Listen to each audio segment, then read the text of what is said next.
We're here with Purdue Racquetball Club President Jeff Alperovich, and we kind of have some time travel to do here to kind of talk about where the Purdue Racquetball Club is at present day. And we might as well go back to the time when this entire facility was renovated, and unfortunately we were left without a facility to practice in. I guess we kind of have to mention some names, right? I mean, we had Kelly Gremley, and she kind of carried you guys through the time when we didn't have a facility. And what time were you able to begin practice here again? I forget that detail. I think it was late of fall of 2012. I actually kind of got lucky because they were finishing up the rec center as I kind of started playing racquetball, so I kind of got lucky where I didn't have to really wait to play, which was pretty great. I mean, it's beautiful, and I'm assuming from what everybody says that it would look pretty bad beforehand. Now, if you don't mind my mentioning this, the renovation gave you guys a new door. That used to be a dead end over there at the other end of this. So there are more. I notice more people walking across this area here. This is the main viewing area. If you're not aware of that, we're kind of cropped in here. You can't really see the entire area here, but this is where a lot of featured matches would be played. And the fact that people come walking by here, they end up trying to get noticing what's going on and sort of get interested in what's happening here down here in the lower courts. But enough of that, I guess. Now let's get on with where you believe the club is. And I suppose, to get to there, we have to mention Sam Pontecorvo's involvement. He kind of, took the baton from Kelly Gremley, and let's just hear about that.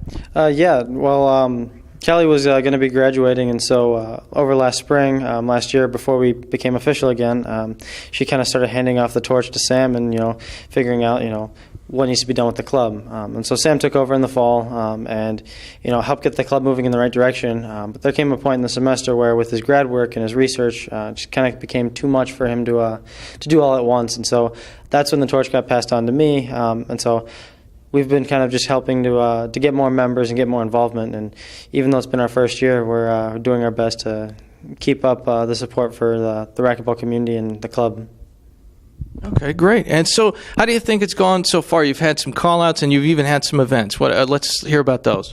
Yeah, we've had some pretty successful call-outs. The first one, we packed in the showcase room, maybe about 50 to 60 people just kind of chilling out in this little cramped area, becoming really friendly with each other. And, we've had some members come back from that call-out to join the club. We had another one in the spring, in the early spring, and had a few more members join and take up playing. But we've done good to have about 15 active members. We had another handful or so more that signed up to play, but aren't really too active just because they've got school and other stuff going on, and it's not on their priority list, which, it's got to be on mine, so I'm here. But yeah, we've got about 15 active members. A few are graduating off, and we hope to have more in the fall and continue building the club and have a pretty large club going into the future.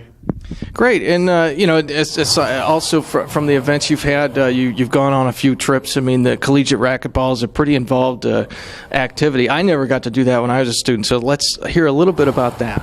Yeah, it's that's kind of the part of the reason why I stuck with the club. I mean, I could have just come and played anytime I wanted to, but the travel aspect, getting to meet new people all over, getting to meet some friends. We've traveled to Wisconsin, to University of Illinois, Indiana University, Ohio State, North Carolina State University for nationals. I mean, we've gotten to go all over and meet a lot of great people, and it's just been really great making all the friends all over the country. I wouldn't trade it for anything.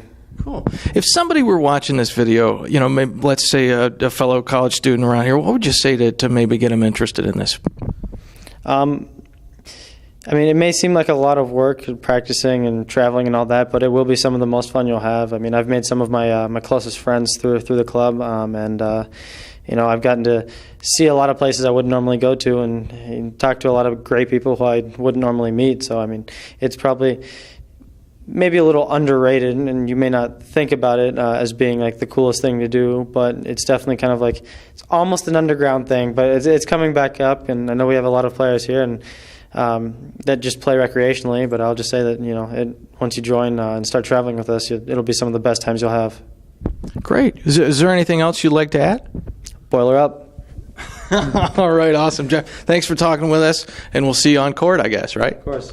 Due to strong leadership from officers past and present, the Purdue Racquetball Club remains a very, very strong organization. If you're a collegiate racquetball player and you'd like to have your club showcased, please let us know at insrarball@gmail.com or by any other means through social media. For all things INSRA, please visit insra.org. This channel right here on YouTube or on Facebook, search Indiana State Racquetball Association. I'm Nathan Caldwell. Thank you for watching, and we'll see you again real soon.